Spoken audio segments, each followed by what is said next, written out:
Hi, and welcome to episode number 10 of the Champion's Journey. I hope that you've enjoyed the episode so far. I've had the privilege of interviewing some of the champions out there, but there are so many more to go out and interview. And I'm really excited about the list of people that are joining the podcast now in the future. If this is the first time you're listening to one of these episodes, check out the others as well. But you can also complete this one before you go over to the next. One thing that you can do in order to ensure that you will get the latest and the greatest episode is by subscribing to this podcast, whether that's on YouTube or Apple Podcasts or Spotify, whatever floats your boat. But if you subscribe, you will be notified every time a new episode comes out. When it comes to this podcast, the purpose of the podcast is really for you to have a tool. It's a tool for you to build that growth mindset. And I truly believe that by listening to the stories of champions that have accomplished great things in agility, both in the past and the present, and are great athletes and handlers and dog trainers, you can start to relate to their story, not necessarily where they are today, but where they were in the past, to understand what is required, to understand that they didn't come out of the box as a fantastic agility handler. They actually had to put in the work. And if you can associate or relate to their stories, that will help you to understand what is required, but also give you the motivation to put in the work. It is so easy to glorify these champions when they're standing on the top of the podium, thinking, wow, they're so unique, they're so special. They're normal people, that's my message, and they put in extraordinary work. And if you can do the same thing, you can also accomplish the things that you want to accomplish. One of the things that I always talk about, and is very related to the topic of this episode, is that success, that is something you set. You are the superstar of your life, and you have to define what success is for you. And that is very important. And by doing that, you're also defining the frameworks upon what is required for you to get there and work towards it. In today's episode, we're actually going to talk about how you can use this period that we're entering into at the current moment. We've just been finishing AWC and Norwegian Open, and that for us means that we're at the end of this year's competition period. That means that we're entering into what we call active rest period. And in this period, we are taking a step back.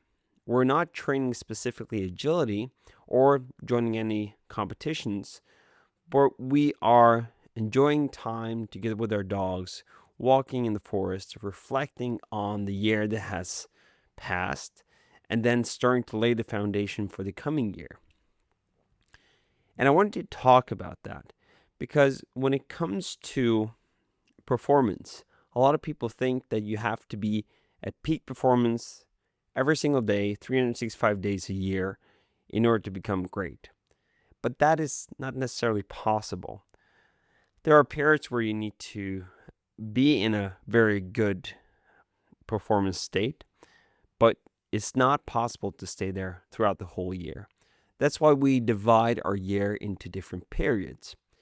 This is something that I learned from sports, in sports science. Any sports or a good trainer, they know how to plan their training. And the plan is not necessarily what are you going to do today type of planning, but it's every single level. And that is going back to what is the yearly plan? What is the plan for this period? Which periods have you sort of created within the year? What does your calendar look like? And then dividing that or breaking it down into weekly training plans and then daily training plans. And breaking that down even further into the next action. Once every next action is connected to what you would like to accomplish, that is when you're making progress. And if we go back to the definition of success from Earl Nightingale, he said that success is a progressive realization of a worthy ideal, which means that you set a goal of something that you would like to accomplish, that is what you define as success. And then you break it down and you start to take action towards it. It's not when you reach it that you're a success. It's actually when you take the first step and you decide to take the next step that you're progressively realizing that which you want to become or do or have, that you're actually successful. That means that people that are taking action towards a goal, those are the successful people. Once you reach your goal, it is time for you to stop, reflect, and maybe set new ones. And that is what this active rest period is all about.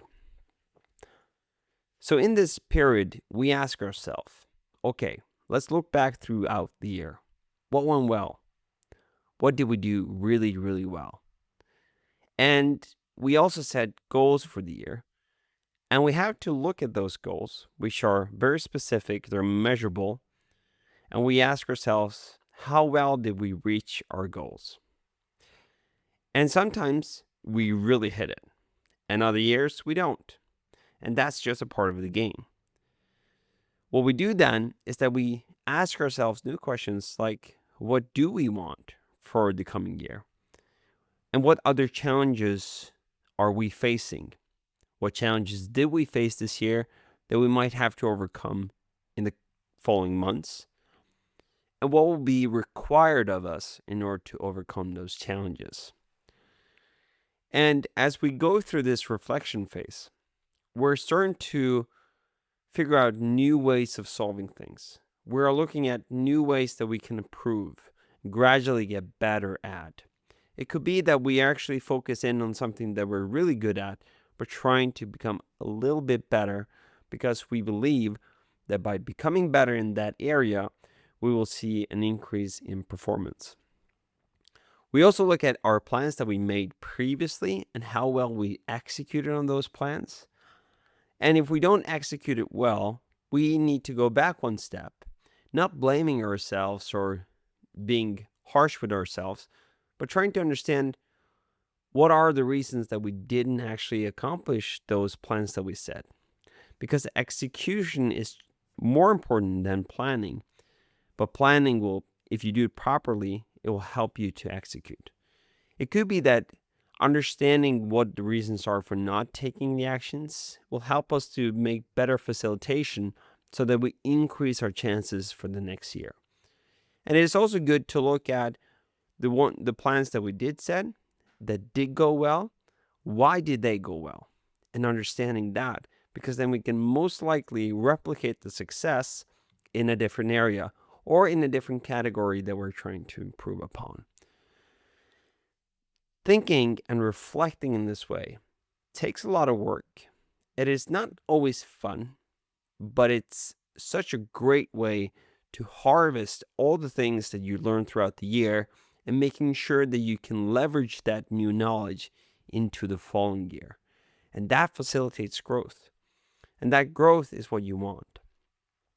For us, we constantly have to remind ourselves that when we set goals, we don't set goals because we want to accomplish something, but we set goals because we want to grow as people. We want to grow as a team, and we want to grow our dogs so that we can actually reach the potential that our dog has. And if we can do that, and if we can improve our processes and improve our systems that we have, then we will also see better results. And then it's really up to circumstances to determine how well will that result be in the result list. But that's just how the game works. It is also a perfect time for you to go for a walk in the forest and start to discuss with yourself, or maybe someone that you're joining the walk with. It could even be your dog, talking to your dog, and ask yourself, what are the goals for 2026? What do we want? What do we want to accomplish? And as you're walking in the forest or walking on the trails or whatever it might be, you start to let your mind wander. You start to let that fantasy dream about potential things that you would like to accomplish. What is the next level for you?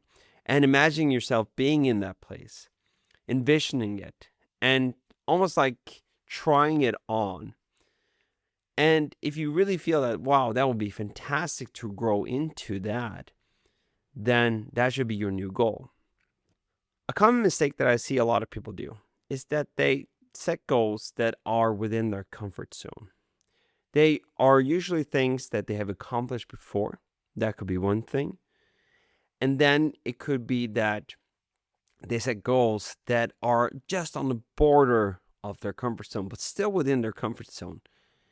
And we call this, they call this system ABC. So A is the things that you already know how to do. The B goals are goals that you make a plan for, that you think you can do. But what I would really like to challenge you on is to go for what you want. By setting a goal of thinking about what do I want to accomplish, not what I think I can accomplish, not what I know that I can accomplish, but what do I want? That is a different type of goal than the goals that are within your comfort zone. That is forcing you to do is that you need to grow and develop in order to reach that goal. You might need to develop new skill sets. You might change your strategy of how you train your dog, or change the system of how you train your dog. You might have to go out to different experts in order to gather that knowledge. But by setting a goal of what you want, it could be also that that goal scares you, and that is perfectly okay. What that will force you to do is that you might have to change your beliefs about what is possible for you. But by pushing that limit, by stepping outside your comfort zone, having that goal that is actually pushing you outside that comfort zone, you will grow. And I talked about this in a previous episode, that you have to leave your comfort zone in order to experience the growth. The consequences of not leaving your comfort zone is that your comfort zone will shrink. And what once was within your comfort zone has now become outside your comfort zone. That doesn't constitute growth. That's a rapid decline. So by taking a voluntarily step, deciding on what you want, yes, you don't know how to accomplish it, but that doesn't matter. That's a part of the game.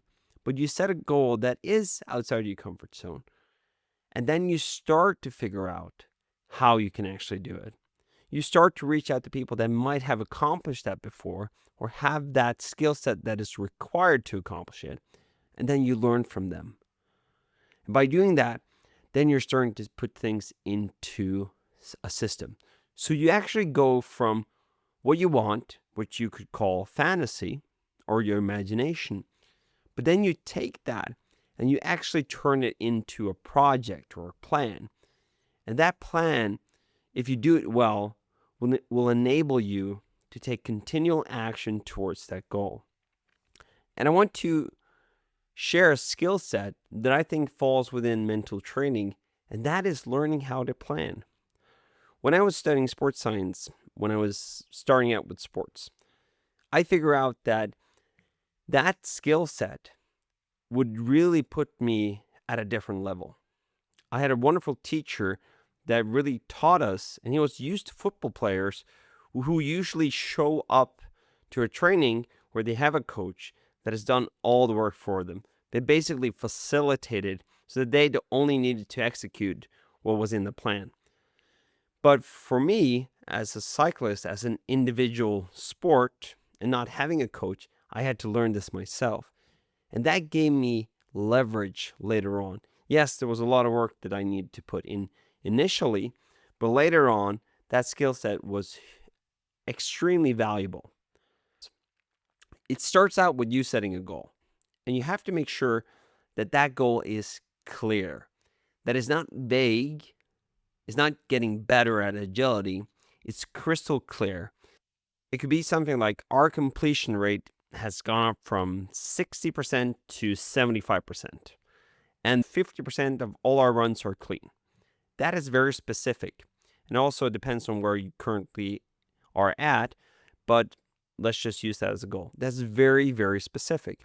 It is clarity. You can measure it. It is hopefully attractive. It is also realistic.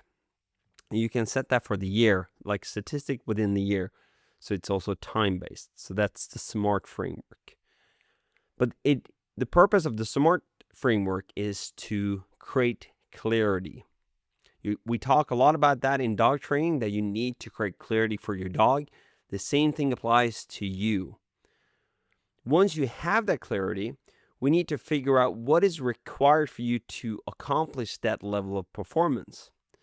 Once that is done, you need to figure out where are you compared to that set of standards that is required in order to get that. And what you often experience then is that there's a gap between where you want to be and where you currently are. And that gap could be uncomfortable for a lot of people, but it also creates a motivation.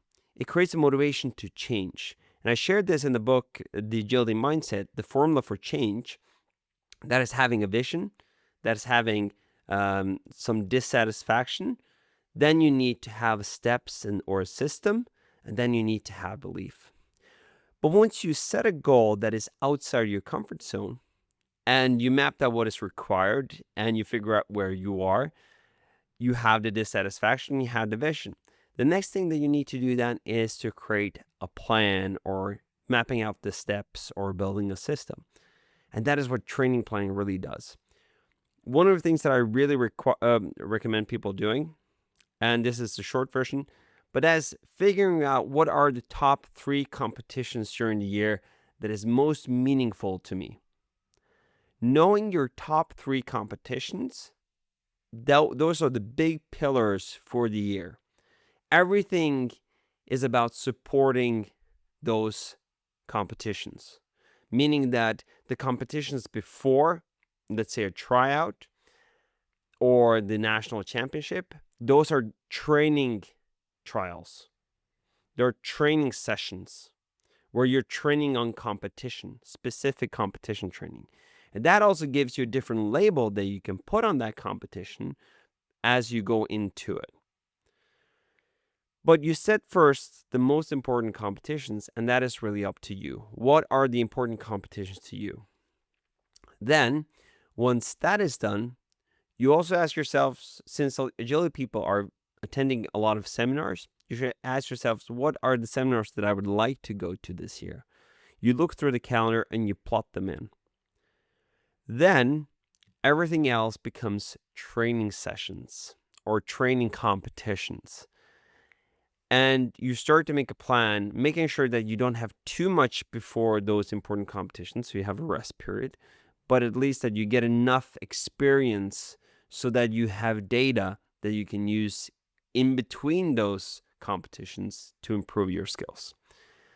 And then that's your yearly plan. It should be very rough, not super detailed. And then you can also divide that into different periods. So as I said, we're going in now into our active rest period. It lasts usually for a month. So at the middle of November, we're finished with that. Then we go into the foundation period. That is when we're building the foundation in terms of conditioning, strength, and skills for the dog. It might be that Ailey goes back a bit in order to retrain some of the skills. It could be the seesaw, it could be the dog walk, it could be making some changes to commands and sort of shaping that new behaviors in, or reinforcing them based on the data that we collected throughout 2025. And that is the foundation period. And then since we set the biggest competition throughout the year, a month or maybe a month and a half before the first one, we start to go into pre-competition period. That's when we're increasing the load. We're probably changing the training a little bit, and then we're prepping ourselves and the dog for those competitions. And then once you enter into the competition phase, it's basically maintenance, but also making sure that you have a sufficient amount of rest before the next competition, managing the total load. Because most of you have not just agility in your life, you're not agility professionals, so to say. You have work. Some of you might have kids. Some of you might have additional responsibility that you need to take care of. And all that adds up. And you need to find a balance, because if you push it too far, if you put too much load on yourself, that's also going to have implications for your performance. So by measuring that and planning these things out in advance, you are better set for the year. Then you take one chunk, the first 90 days, and you focus on that. What is within my first 90 days? You focus on that period, and I only make a rough, more detailed than yearly plan for that period. But as I go down from yearly plan to weekly plan, and then from yearly plan to 90-day plan, and then down to the weekly plan, I tend to become more and more specific the more I'm focusing in. And especially on the workout plan, that is when I'm very, very specific, because every part of it should be so detailed that you have full clarity about what you need to do. And you know that based on the top levels. So you know what's the goal for that period. You know what you need to focus on and what you need to improve. And you need to ensure that you're doing the proper things. So it's the good warm up. I'm focusing on these two skills for the dog. And then it might be that you're setting up a course and you're doing one course run. If you follow this methodology, what you will end up with is that big goal, that scary goal, that goal that's outside your comfort zone, you break it down into pieces and spread it through time, which makes it manageable. It's the metaphor of how to eat an elephant. You don't eat one elephant in one bite. You break it down. You break it down into pieces, and then you break it down into even more pieces until it becomes pieces that are bite-sized. And then you chew them even before you swallow, and it goes in through the digestive system. So that's how we do the same thing with a goal. But you need to take a big goal, something that excites you, something you want, and something that scares you. But once you turn that goal into a project, start to make a plan, you go from wondering if you can do it to what is the next action. As my coach tells me, the road to hell is paved with good intentions, but the road to heaven is paved with the next action. And once you get that momentum going, that is when you actually are reinforcing the person you would like to become. You're reinforcing that goal. And if you follow the definition of Earl Nightingale, that is a progressive realization of a worthy ideal. The worthy ideal is your goal. Your progressive realization is the every action that you're taking towards that goal. That is when, if you can associate that with being successful, that me taking action is actually me being successful, then you will have a different feeling with doing the work. You will have a different feeling with what is required. And you're so aligned with it that is, every work that you do is just a testament that you're on the right path. Of course, there will be setbacks. Of course, there will be challenges. But once you have this framework and this mindset, you will face those challenges with a different attitude. And it's really not about what happens to you, but who you are when it happens. How are you facing those challenges? That is what really determines the difference between those that accomplish something in the long run and those who don't. So it's really the perfect time to stop and reflect on how the year was, and then set new goals. Or for some of you, extend the timeline, but create new plans, create a new strategy so that you can reach the goal that you set. So the question is really for you, the listener, what do you want? And what is required of you to accomplish that? And then the third question is, are you willing to pay the price? If you can say yes to all those three, if you have a clear goal, you know what is required, and you say yes to actually you're willing to pay the price, you come a long way. The next thing you need to do is actually pay the price. And if you would like help in setting goals for 2026 and even learn how you can actually create your own master plan for 2026, what you can do is that you can sign up for the Agility Mindset community. Inside there, not only will you have access to me and other people that are doing the same thing, but you also have access to the course that helps you to go through these different phases, these different stages on how to set a goal, how to figure out what is required, and how you can actually create a yearly plan, a quarterly plan, a weekly plan, and a daily plan to ensure that you're continually taking action towards your goal. So if you want to do that, you can sign up to the community, and I will put a link in the show notes. And we also have a limiting offer when it comes to this community, because there's something called the founding members price. And that's a lower price than what would be the initial price for the community. In addition to that, I've also said that the first 100 people that sign up to community will get a physical edition of the Agility Mindset signed by me with your name on it, sent to your mailbox. And the rules there is that it's either the first 100 to sign up or within the 31st of October. So it's also with a time limit. But the most important thing for you to do now, if you're driving your car to the next trial, or if you're walking your dogs while you're listening to this, stop the tape, stop the podcast, and ask yourself, what do I want? What do I really, really want? Don't think about if it's possible or not. Just ask yourself that question. And once you've found the answer to that question, then you have to ask yourself, am I willing to pay the price in order to get that? And if the answer to that is yes, game on. Thank you so much for listening to this episode. I really hope that you appreciate and like these episodes in addition to the interviews. And I look forward to seeing you next week with a new guest, and I'll keep it a secret until next time. My name is Christoffer Endresen from Dog Agility Performance, and this is the Champion's Journey podcast.